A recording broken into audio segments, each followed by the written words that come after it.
شروع اللہ کے نام سے جو بڑا مہربان نہایت رحم والا ہے۔ کوہ طور کی قسم اور اس کتاب کی جو لکھی ہوئی ہے کشادہ ورق میں، اور آباد گھر کی اور اونچی چھت کی، اور جوش مارتے سمندر کی کہ تمہارے پروردگار کا عذاب واقع ہو کر رہے گا اور اس کو کوئی روک نہیں سکے گا۔ جس دن آسمان لرزنے لگے کپ کپا کر اور پہاڑ سچ مچ اڑنے لگیں تو اس دن جھٹلانے والوں کے لیے خرابی ہوگی جو بیکار باتوں میں پڑے کھیل رہے ہیں۔ جس دن ان کو آتش جہنم کی طرف دھکیل دھکیل کر لے جائیں گے اور کہا جائے گا یہی وہ جہنم ہے جس کو تم جھوٹ سمجھتے تھے۔ تو کیا یہ جادو ہے یا تم کو نظر ہی نہیں آتا؟ اس میں داخل ہو جاؤ اور صبر کرو یا نہ کرو تمہارے لیے یکساں ہے۔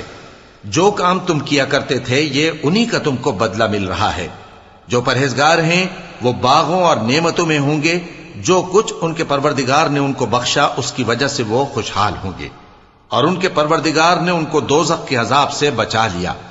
کہا جائے گا کہ اپنے اعمال کے صلے میں مزے سے کھاؤ اور پیو، تختوں پر جو برابر برابر بچھے ہوئے ہیں تکیے لگائے ہوئے ہوں گے، اور بڑی بڑی آنکھوں والی حوروں کو ہم ان کی بیویاں بنا دیں گے، اور جو لوگ ایمان لائے اور ان کی اولاد بھی راہ ایمان میں ان کے پیچھے چلی، ہم ان کی اولاد کو بھی ان کے درجے تک پہنچا دیں گے اور ان کے اعمال میں سے کچھ کم نہ کریں گے۔ ہر شخص اپنے اعمال میں پھنسا ہوا ہے، اور جس طرح کے میوے اور گوشت کو ان کا جی چاہے گا ہم ان کو عطا کریں گے۔ وہاں وہ جام شراب کی چھینا جھپٹی کریں گے جس کے پینے سے نہ کوئی لغو بات ہوگی اور نہ کوئی گناہ کا کام، اور نوجوان خدمتگار جو ایسے ہوں گے جیسے چھپائے ہوئے موتی جو ان کے آس پاس پھریں گے اور ایک دوسرے کی طرف رخ کر کے آپس میں گفتگو کریں گے، کہیں گے کہ اس سے پہلے ہم اپنے گھر میں اللہ سے ڈرتے رہتے تھے تو اللہ نے ہم پر احسان فرمایا اور دوزخ کی گرم ہوا کے عذاب سے ہمیں بچا لیا۔ اس سے پہلے ہم اسے پکارا کرتے تھے، بے شک وہ احسان کرنے والا ہے، مہربان ہے۔ تو اے پیغمبر تم نصیحت کرتے رہو، تم اپنے پروردگار کے فضل سے نہ تو کاہن ہو اور نہ دیوانے۔ کیا کافر یہ کہتے ہیں کہ یہ شاعر ہے اور ہم اس کے لیے زمانے کی گردش کا انتظار کر رہے ہیں؟ کہہ دو کہ انتظار کیے جاؤ، میں بھی تمہارے ساتھ انتظار کرتا ہوں۔ کیا ان کی عقلیں ان کو یہی سکھاتی ہیں یا یہ لوگ ہیں ہی شریر؟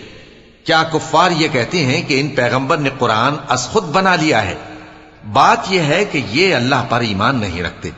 اگر یہ سچے ہیں تو یہ بھی ایسا کلام بنا لائیں۔ کیا یہ کسی کے پیدا کیے بغیر ہی پیدا ہو گئے ہیں یا یہ اپنے آپ کو خود پیدا کرنے والے ہیں؟ یا انہوں نے آسمانوں اور زمین کو پیدا کیا ہے؟ نہیں، بلکہ یہ یقین ہی نہیں رکھتے۔ کیا ان کے پاس تمہارے پروردگار کے خزانے ہیں یا یہ کہیں کے داروغہ ہیں؟ یا ان کے پاس کوئی سیڑھی ہے جس پر چڑھ کر آسمان سے باتیں سناتے ہیں؟ تو جو سن کر آتا ہے وہ کھلی سند لے کر آئے۔ کیا اللہ کی تو ہوں بیٹیاں اور تمہارے لیے بیٹے؟ اے پیغمبر کیا تم ان سے کوئی معاوضہ مانگتے ہو کہ ان پر تاوان کا بوجھ پڑ رہا ہے، یا ان کے پاس غیب کا علم ہے کہ یہ اسے لکھ لیتے ہیں؟ کیا یہ کوئی داؤں کرنا چاہتے ہیں؟ تو کافر تو خود داؤں میں آنے والے ہیں۔ کیا اللہ کے سوا ان کا کوئی اور معبود ہے؟ اللہ تو ان کے شریک بنانے سے پاک ہے۔ اور اگر یہ آسمان کا کوئی ٹکڑا گرتا ہوا دیکھیں تو کہیں کہ یہ ایک تہ بتہ بادل ہے، پس ان کو چھوڑ دو یہاں تک کہ یہ اس روز کا سامنا کر لیں جس میں یہ بے ہوش کر دیے جائیں گے، جس دن ان کا کوئی داؤں کچھ بھی کام نہ آئے گا اور نہ ان کو کہیں سے مدد ہی ملے گی۔ اور ظالموں کے لیے اس کے سوا اور بھی عذاب ہے، لیکن ان میں کے اکثر نہیں جانتے۔